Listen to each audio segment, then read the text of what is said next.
So today we're going to be kind of focusing on a place, and the place is very big. It's called Mauna Kea. And as you're coming to the hallway, there's the the famous saying there, Mauna Kea kuahiwi ku I ka hao, which is Mauna Kea standing in the calm. Very simple. And today is a perfect day for that to think about, because it's standing in the calm. I just thought that maybe today, for our purposes, that we'll focus on something more geographic, I guess. In our tradition, in Hawaiian tradition, this is the oldest, meaning that this was the island that was created first. And in Hawaiian, we use the word hanau. We all heard the word hanau. Yeah, we're not talking literally, going to Kapi'olani Hospital, wherever you guys go, but that's the word that is applied for creation. So this island, Hanau Mua, Kahiapo, the eldest Hawaii island. And we all know that the state of Hawaii was named after this island. Big King Kamehameha, who united the islands at that time, and was asked, "What do you call your kingdom?" And he said, "I call the kingdom after where I come from, which is Hawaii." So now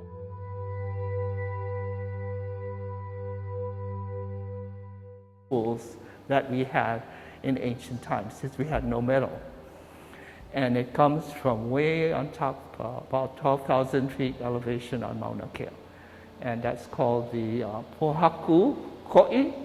It's not the ko'i yet, it's not the adze itself, but I guess we call this opala, the chips that just fly off of the rock as they were quarrying the rock. And I'm told that those quarries up there are over 1,000 years old. And we are told by the Polynesian voyaging people, Nainoa Thompson and all of them, that our people were not, the last time we were voyaging was probably 400 or 500 years ago.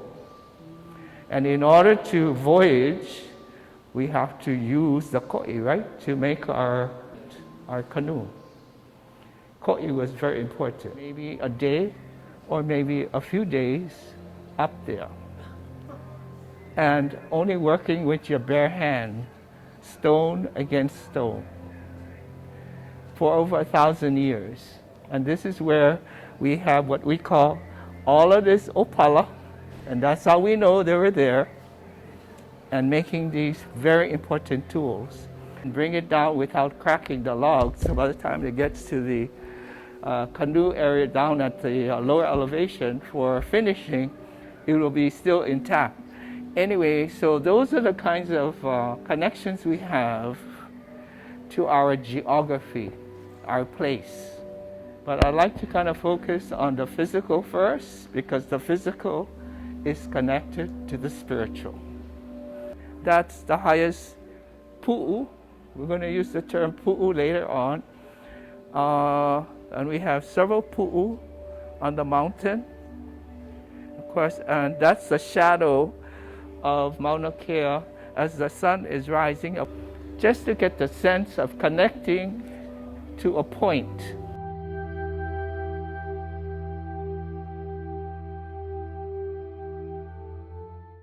When we were growing up, my grandmother, my Hawaiian grandmother, would say to my mother, "Collect all the baby's umbilical cord that drops off of the belly button. Put it in a jar, because we're going to go take it up to Waiʻau." And back then, I was born in 1946. We didn't have a road or anything, so I'm thinking, how the heck are we're going to have to take it up by horseback? Because that's how my great-grandfather took Queen Emma up to Mauna Kea, by horseback. So why? I never asked Tutu, my grandmother, why are we saving these cord, these pieces of skin, on a little piece of gauze or something, in a mayonnaise jar? And that's because later on I'm finding out that our piko connects us to where we come from. We take it to Lake Waiʻau, which is about 12,000 elevation. That was considered almost like in Hawaiian, piko also means summit, the top. Piko, the top. We have different words for summits of different geographic features. So as you know, on Molokai, on Maui, on Oahu, we don't have this kind of geographic feature. So their summits will not be piko in Hawaiian. They have different terms. So we'll talk about that later. So much later, as I got older and got to know Hawaiian language, I could get into primary sources to find out the significance of piko. So when this building was made, this center, we have this space here called piko to remind us of how we connect back to that. What we're looking at now is above Mauna Kea. Yeah. Okay. The physical connects to what we can say spiritual. Now, before we had this, we only had this and this. We had our kupuna, I don't know how many generations ago, things like that. But we're so lucky today, like you saw in the room over there, you can touch things, you can use things, but how do you use things based on your teaching, your learning, and what you're doing with the children? So, foundational information, what I call primary information, is important. So when my tutu was saying to my mother, collect all of these piko and put it in the jar, if I asked then, as a little kid, why are you doing? They give me a couple, and say, never mind. Nearly is a common word. Nearly is you're just being nosy. You don't have to know. But I was thinking, I don't even think my grandmother could have answered that, except she was told in our family, that's what we do. Nowadays, when I say that to all of you, then you're all going home, and I'm saying that you're going to do this, but people will begin to take their piko up there as well. Then I think, my grandmother said, every family have their own place to take their piko. If you were here last year and you went down to Mokuola or Coconut Island, and Mrs. Young would have explained about a piko stone over there. Hilo people take their piko over there. Puna people take their piko over there, over there, over there. Kona people, etc., etc. But nowadays, as I said, when we have primary information, and being that Hawaiian culture is in such a state of hunger, maybe I could say, which is good that we are hungry. And how do we eat this, and how do we digest this, and how do we understand this? That's a whole nother topic that we won't get into too much today, but it's all part of our digestion, right? So, David Malo was born in 1795. He was one of the oldest first students to become, literate in the language. And we all know, perhaps you don't, but that our Hawaiian people were hungry for this thing called a piece of paper, just a piece of paper with some stuff on it. Just this, which is called writing. And that is why in our language, we didn't have a word for writing because we didn't have writing. And so we connected to tattooing, kakau, tatau. Of course, the English people couldn't pronounce it tatau or kakau, so they said tattoo. And that's in the Webster's Dictionary. And then on top of the piece of paper, we looked at this and looked like what we do with our tapa cloth in putting prints on it, which is called palapala or kapala.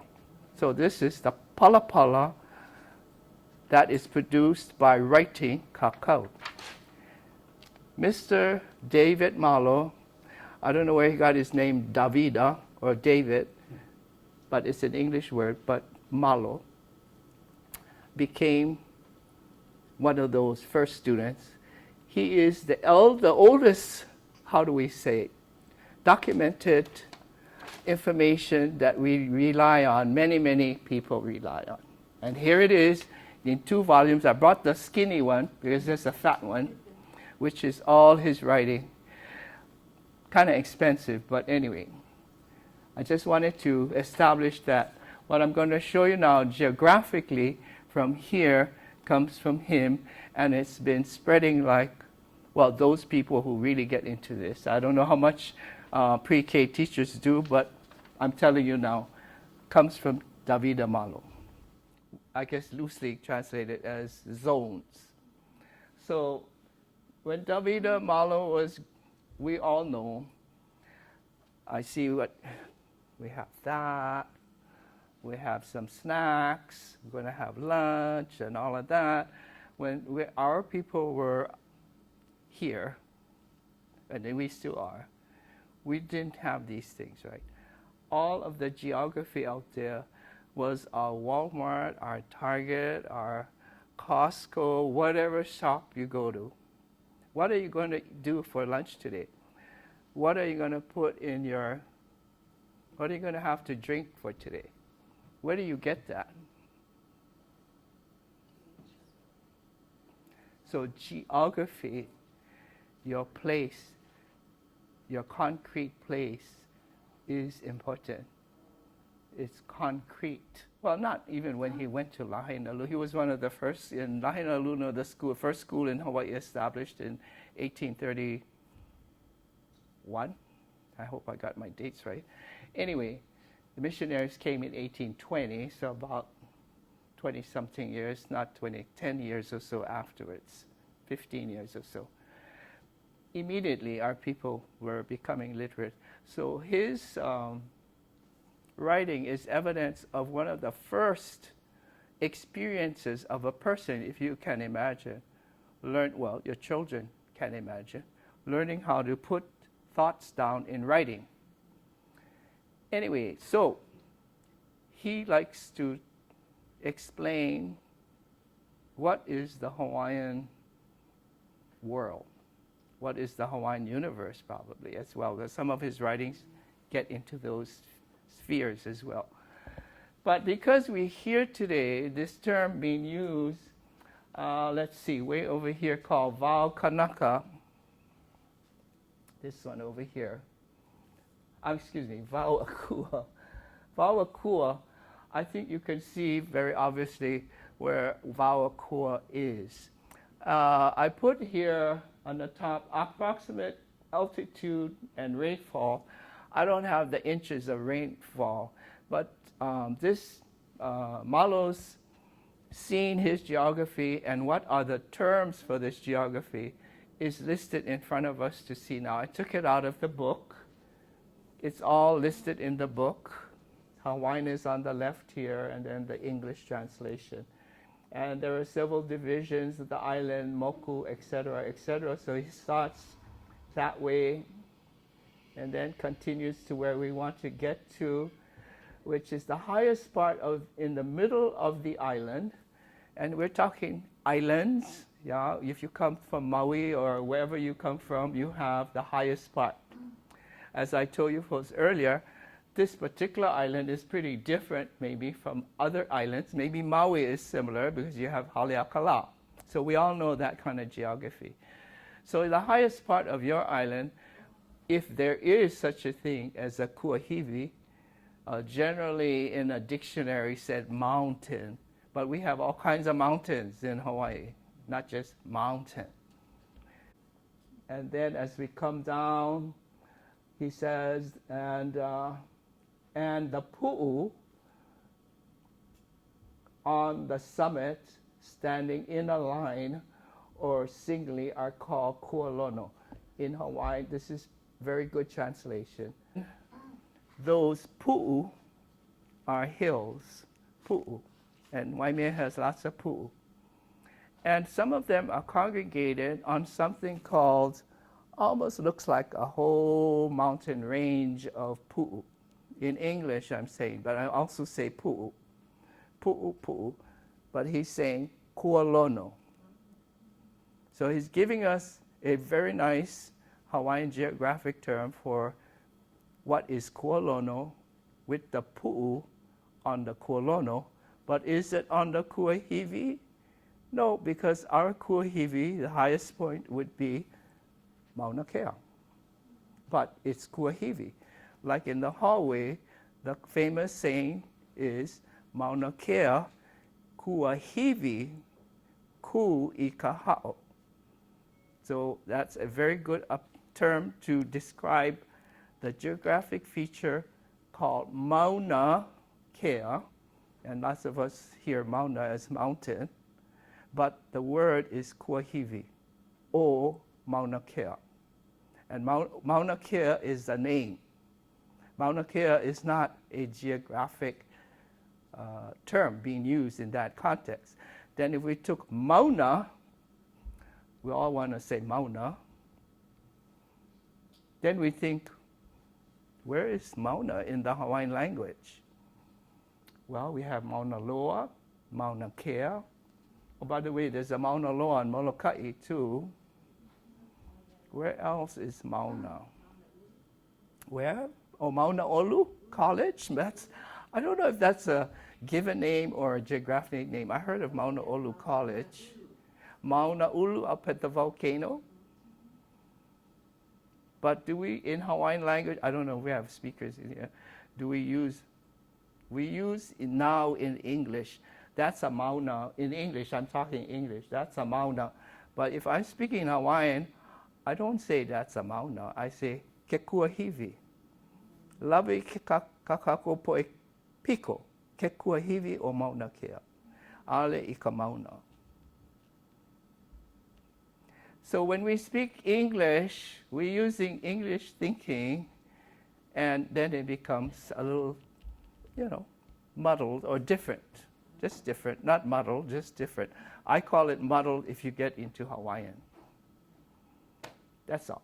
So as I'm saying, going back to primary sources in our language, it's different from doing it in somebody else's language.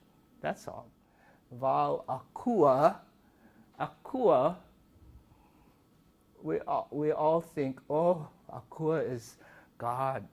Not the Christian God, maybe, but the gods, the godly. Oh, yes, if you look it up in the Hawaiian dictionary, you'll see many meanings under akua. So which is it? Mr. Malo is just talking about sustenance, keeping alive every day, every week, every month, every year, being alive from when you were born until you die. Where do you go to buy your groceries? It's very, very important. And that's why I'm saying, what is concrete and what is not concrete? I don't know how you teach that to little toddlers, but maybe, as we saw in the room over there, very creative ways to begin this process of thinking about us here in our place and what makes our place what it is, whether it's, and when I say what it is, I'm talking now maybe culturally, whether it's culturally this, culturally that, culturally this, or just a hodgepodge of whatever. Kuahivi o Ka'ala. That's the highest they have. Kauai would be Waiʻaleʻale. As Mr. Malo is saying, the highest is Kuahivi. But if you want to talk about what we're talking about this morning, our Kuahivi is a little different from Ka'ala on Oahu. And the highest point on their mountain is Kawekiu. We have lots of pali as well. Even the Kualono in Waimea sometimes is called a pali, but not Kuahivi, but lots of pu'u. on the pali, paliloa or kualono. That's in Hawaiian language. Then you go English, then it becomes whatever you're going to say, you know. Oh, that looks like a mountain to me, or that's a hill, and, you know, maybe that's kind of a ridge or something. Or that's a cliff, but a cliff is not, in English means this. But in Hawaiian, pali is this. And in Hawaiian, kuahivi is this. And in Hawaiian, Mauna is a name. Okay. And not too many places have that name. So, Vau. So we were on this island, kuahivi, on our mountain, like we have on our famous saying, Mauna Kea, kuahivi, kuha'o, ikamali, the top. And then we have the pu'u on top, according to Malo. I'm just taking this right out of Malo. I'll hand out, I have a copy of this that I'm showing you, just so you can have that. And then the kualono, kuamauna, or mauna along the slopes of the kuahivi. Oh, that's where Malo would call mauna. Or kualono, kuamauna, or mauna. Then kuahea, few trees grow here and they're stunted. So it's like maybe if you went up to 9,000 halepohaku, few trees, maybe they even hardly are trees. They have some mamane trees, but getting shorter, and just so many hundred yards above, it's like no more nothing, quickly. And then you have Vau Nahele, or Vau Eva. Then you have Vau Maukele as we come lower and lower. And then you have Vau Akua. And then you have Vau Kanaka. Then you have Apa'a, Ilima, Pahe'e, Kula, Ka Haka. This is how 1795, or whenever, the oldest we can get to our people, original people, understood their geography. Today, maybe we hear Vau Akua being used in many other ways. Akua is just, in this situation, next to, now when we say Vau Kanaka, wherever we go shopping, I don't know, the highest here we'd go to plant maybe our taro, our main, where we can get moisture. This is, as I have headed above, approximately altitude and rainfall. So you have to keep both things, and every island has different altitude. Right now, I showed you, we go out there and look at this side of Hawaii, which we call the ko'olau side, the rainy side. Our ohia trees can go almost down to the ocean, right by Keaukaha and right there. Where does the forest, where does where the trees start? Yeah. If you go over Kauai, Kona, where do they have ohia trees down at Kauai and along the? No. So it's all relevant to weather conditions as well, and not just elevation. It's mostly rainfall. Mostly rainfall. And why rain is important? We cannot just turn on the faucet and go water our taro. It comes from nature. Nature. What we call akua. Nature. Nature. Natural things. We just know when to plant, when that we need the water the most for our plants, and then that after it gets a little dry, that's okay. It's the main thing, we had the irrigation going when we needed it. All of those kinds of things. Very practical, very concrete. At the same time, connected to something maybe spiritual. Yeah, these natural elements. Akua. And in the akua is also things that we don't want to connect to. Things that are maybe negative. That's our word. Vau Akua is like the Sahara Desert. Vau Akua is desolate. No business people going over there, unless you want to. That's akua. It doesn't have to be holy. It's ghostly kind of a place. And we in the Wau Kanaka, that's where we should be. And then when you go wherever you're not supposed to be, well, you can, because we went up to get the best stones we could get to make our ko'i. And we respected that, and we left. But we did go there, absolutely, over 1,000 years of quarrying stone. Another term is, I hear is pana, wahi pana. It's vauakua, it's wahi pana, which means it's sacred. Wahi pana is sacred, vauakua is sacred. Well, yeah, if you say so today, yeah, but not the way our people understood it before. So when Lilinora Young was talking to you folks about mokuola, she told you the story of Maui, our kupua, maybe she did, I don't know, and how he was pulling and pulling the island of Maui to get to this island with his hook. Manaya Kamalani stuck on that island of Maui, and he was on the canoe with his brothers, and he told his brothers, keep looking forward, keep paddling.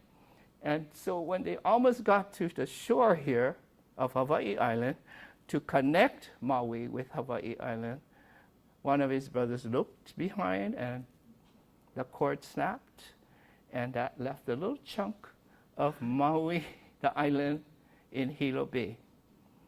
And that's the story of Mokola. That's the pana. That's the story. That's what pana is. And pana is throughout every kind of, especially place names. And our people who told pana were happy to share it. Yeah, you know Waimea, why Waimea is Waimea, or you know Hilo, why we call Hilo Hilo, and you know Mokuola and Mea. It's not like kapu, keep off. So when I hear Wahipana and no, you cannot go there, it's like, that's not the way I know Wahipana. That's the way we know it in English, when we talk in English. But when we talk in Hawaiian, that is not Wahipana. I just wanted to mention those two terms because of the confusion in relating to geography and how it's interpreted through English or used through English and used through Hawaiian. Okay? Yeah. Mauka is, in Hawaiian is two words, ma and uka. But in English we spell it as one word. Same like makai is two words, but Hawaiian two words. I mean, English one word, Hawaiian two words. And then mauka doesn't mean mountain. It means towards the mountain. So if I'm on a canoe and I jump onto shore, I'm mauka. It's just go a little bit upward, the elevation upward. As I said, from the water into the shore, onto shore is uka, mauka. It's just general, yeah, with our eye. We're not with telescopes or anything. We have just about, our eyes point of view, that's the sky. And this side is more close to earth or on this solid ground. Yeah. And so in Hawaiian, of course, we have we connect spiritually. Now we get into another place called Wakea and Papa. And then in between is the Pa'alani, Kapa'alani, and etc., etc. And Malo goes from the top of the mountain, Kuahivi, this guy, into the bottom of the ocean for geographic zones. One aspect or one lesson or one word, one thought? Maybe we've already kind of talked about it, is the word piko. Because it's very common. Well, in Hawaii, I think it's still commonly used in English, your piko, and it has various meanings. Piko is also the top of our head, yeah, and Piko is here, and Piko is below for procreational purposes. But Piko brings us into a point, yeah, the point of where we come from. And so here is, of course, we have parents and et cetera, our genealogy. But as I was saying to you, I never asked my grandmother why we take our family's baby's Piko to that place over there on Waiʻau on Mauna Kea. And then I come to find out later about some geographic connections to this, which is genealogy, that takes us further and further and further. So in Hawaii, or in Hawaiian culture, we have a very, I think, when I compare to other, if I could just say indigenous, that's the word they use today, or native they use today, cultures, ours is pretty different in that way. And when I say ours, I have to include our ohana, which are the Maori, the Tahitian, the Polynesian, if they go into that, if they have recorded, and some have, enough to show that we do connect. Thank you. Yeah, that's why we say in Hawaiian, our ali'i, our highest born, are lani. Kalani Lunalilo or Kalani Kamehameha. Lani is in lots of people's names today, Leilani, Pualani, or whatever Lani. That's the word for the cosmos.